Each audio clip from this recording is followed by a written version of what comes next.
ಮುಕ್ಕೋಟಿ ದೇವತೆಗಳೇ ಬಂದು ಸೇರುತ್ತಾರಂತೆ. ಸ್ವತಃ ಬ್ರಹ್ಮನೇ ತಾಳ ಹಾಕುತ್ತಾನಂತೆ. ಹೀಗೆ ಸಂಗೀತ ನೃತ್ಯ ಪ್ರಿಯನಾದ ಗಣೇಶನ ಕುರಿತು ಇದೊಂದು ಸಂಗೀತ ನೃತ್ಯ ರೂಪಕ. ಎಲ್ಲರಿಗೂ ಎಲ್ಲದಕ್ಕೂ ಹುಟ್ಟು ಎನ್ನುವುದು ಇರುವಂತೆ ಗಣೇಶನಿಗೂ ಇದೆ. ಗಣೇಶನಾದ್ದರಿಂದ ಇದು ವಿಶಿಷ್ಟವೂ ಹೌದು, ವಿಭಿನ್ನವೂ ಹೌದು. ಪಾರ್ವತಿ ಎಂಬ ಪ್ರಕೃತಿಯಿಂದ ಜನ್ಮ ತಾಳಿ ಪರಮೇಶ್ವರನೆಂಬ ಪುರುಷನಿಂದ ಅನುಗ್ರಹ ಪಡೆದ ಗಣೇಶನ ಹುಟ್ಟಿನ ಕಥೆಯನ್ನು ಈಗ ಕೇಳೋಣ, ನೋಡೋಣ, ಬನ್ನಿ.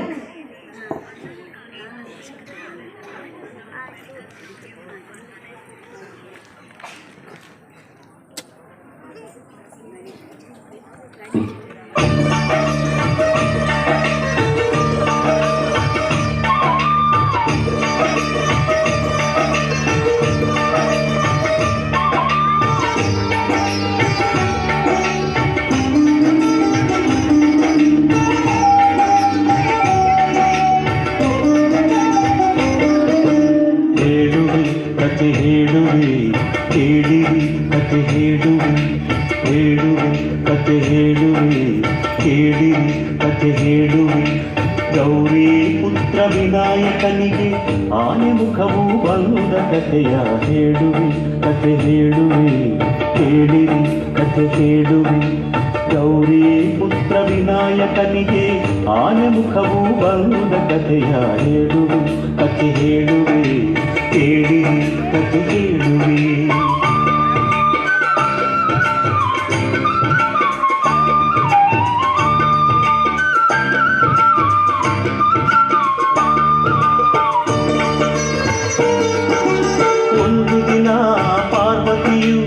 ಸ್ನಾನ ಗೃಹಕ್ಕೆ ಹೊರಟಳು, ಮಣ್ಣಿನಿಂದ ಮೂರ್ತಿಯ ಮಾಡಿ ಜೀವದಕ್ಕೆ ಇಟ್ಟಳು.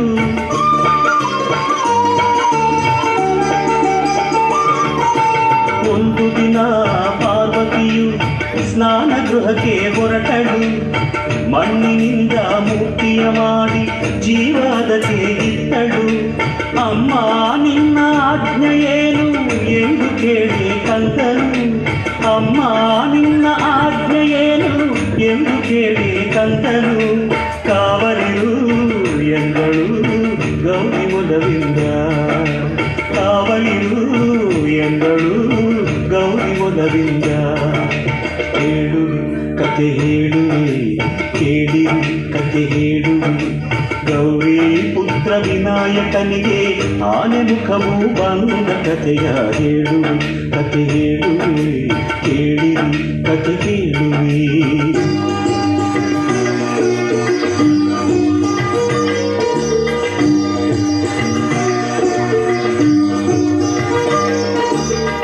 ಕಂದ ಕಾವಲಿರುವ ವೇಳೆ ಶಿವನು ಅಲ್ಲಿಗೆ ಬಂದ. ಶಿವನು ಯಾರೆಂದರಿಯದೆ ನಿಲ್ಲಿಸಿದನು ಕಂದ. ಒಳಗೆ ಬಿಡನು ಇಲ್ಲ ನಿಲ್ಲಿ ಎಂದು ಕಂದ ಎನಲು, ಹೊರಗೆ ಉಕ್ಕಿ ಬಂತು ಆಗ ಕೋಪದ ಕೊನಲು, ಕೋಪದ ಕೊನಲು.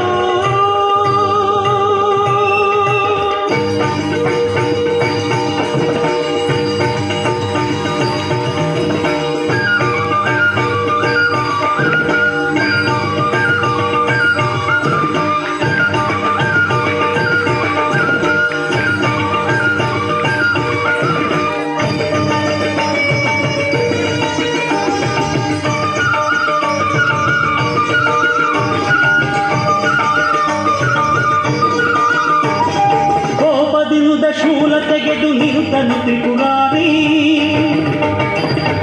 ಕಂದನ ತಲೆ ಕತ್ತರಿಸಿದ ಕಾಮ ಸಂಹಾರಿ. ಶಬ್ದ ಕೇಳಿ ಒಳಗಿನಿಂದ ಓಡಿ ಬಂದಳು ಗೌರಿ, ಸತ್ತ ಮಗನ ಕಂಡು ಹತ್ತು ಗೋಳಾಡಿದಳು ನಾರಿ.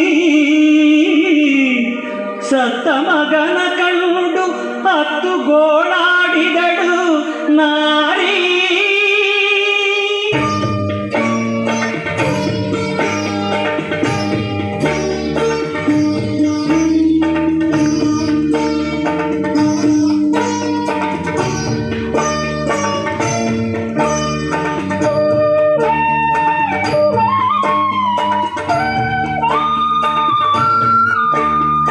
ಸತ್ತ ಹುಡುಗ ತನ್ನ ಮಗನು ಎಂದು ಅರಿತ ನೊಂದ ಶಿವನು ಒಂದು ತಲೆಯ ಅರಸಿ ತನ್ನಿ ಎಂದು ಆಜ್ಞೆ ತಂದನು.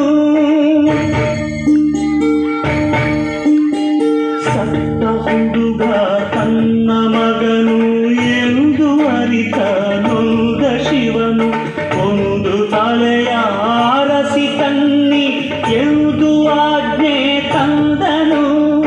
ಅರಸಿ ಹೊರಟರು ಗಣಗಳು ದಿಕ್ಕು ದಿಕ್ಕಿಗೆ, ಆನೆಯೊಂದು ಮಲಗಿತ್ತು ಉತ್ತರ ದಿಕ್ಕಿಗೆ.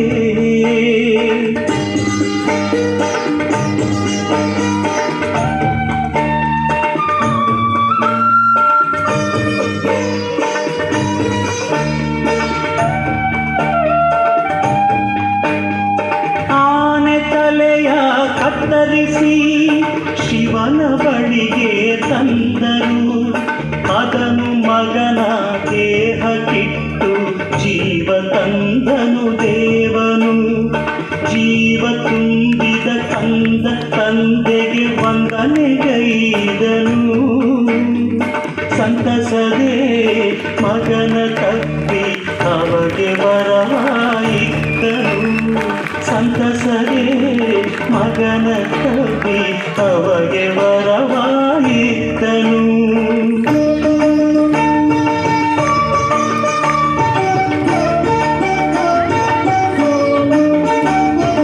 ಇಂದಿನಿಂದ ಮೊದಲ ಪೂಜೆ ಎಂದು ನಿನಗೆ ಎಂದನು. ಗಣಗಳಿಗೆ ನಾಯಕ ನೀ ಎಂದು ಶಿವನು ನುಡಿದನು. ಅಂದಿನಿಂದ ಕಂದನಾದ ದೈವಗಳ ನಾಯಕ, ಭಕ್ತರ ವಿಘ್ನಗಳನ್ನು ಹರಿಸುವ ವಿನಾಯಕ.